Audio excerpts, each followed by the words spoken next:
nasıl gelir? Hemen de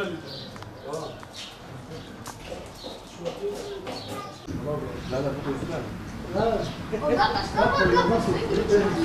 Orada taşlar var. Altı derinleme yapmıştım. kendi imkanlarımızla bu kapıların takılışı, duvar yazılışı çocukların içeri geçmesini Çocuklarımız bazen burada oynar, hem yıkılma tehlikesinden dolayı korkuyoruz hem de mesela can güvenliğimiz yoktur burada. Buradan geçmesin diye çocuklarımıza böyle eşim bu kapıları, bu kirpitleri burada duvar yaptırdı. Çocuklarıma diyorum buradan yani oynamayın. Sürekli o taraflara geçin, yani yıkılma tehlikesi çoktur abi.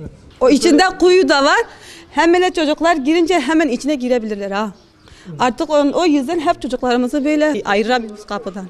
Yani yıkılma tehlikesi de çok, bir de içkiler, tineciler de yani giriyorlar çıkıyorlar. Bizim evimize yani çok yakındır, böyle penceremize, bazen pencerenin önünde bile duramıyoruz. Her an üstümüze yıkılabilir, yani evimize de zarar verebilir, yani bize de zarar verebilir. Bizim çocuklarımıza ve evimize bir zarar gelmeden yetkililere buradan sesleniyorum, gelip yıksınlar. İşte bu karşı evdeki çok sıkıntı çıkartıyor. Birinin üstüne düşer, başımıza da belaya girecek. O sahibisinin de ki çocuklar geliyor, içeriye giriyorlar, sarhoşlar, berduşlar, affedersin.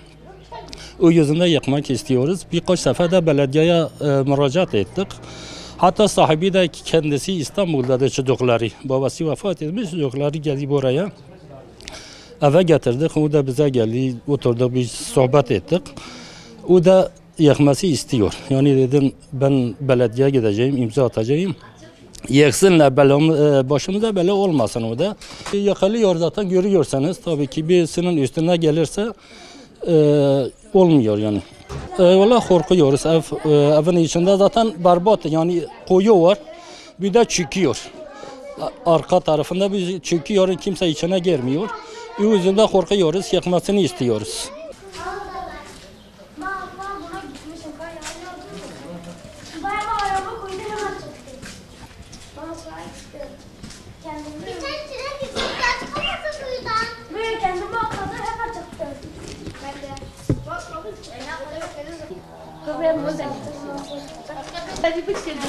Alo, duyuyor musunuz?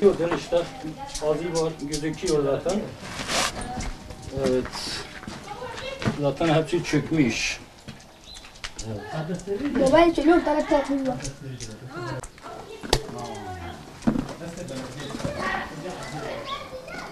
Biraz 10 metreden fazla. Daha fazla. Tamam. Çok da indi.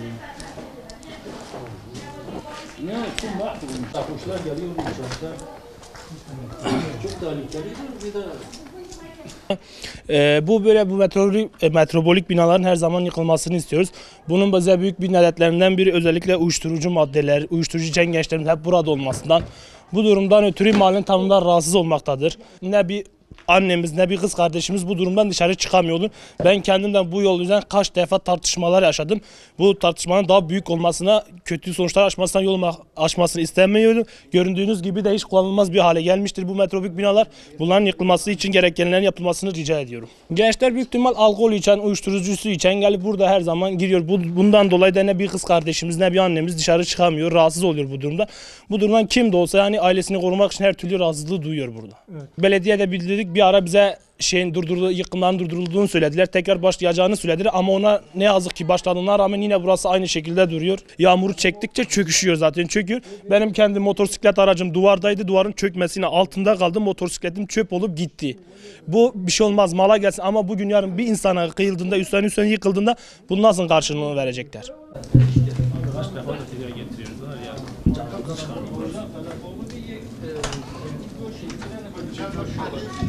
Milli Eğitim'de çalışıyorum. Memuruz orada. Bizim evimiz de buradadır. Can güvencemiz yok. O çocuklar da gelip gidiyor. Bizimki yalnız değil. Yani millet de gelip sokaklarda geçiyor. Onları da can güvenleri yoktur. Her an çökebilir.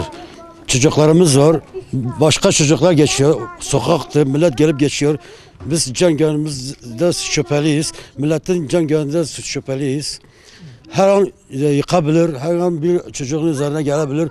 Bir adamlar mesela çocukların milletin üzerine gelebilir. Yetkililerden ricamız da gelsin bozsunlar. Tünelci geliyor, ısrarkeş geliyor, hırsız geliyor, içkici geliyor. Israrkeş gelip oturuyor orada. Yani can gencimiz yok yani.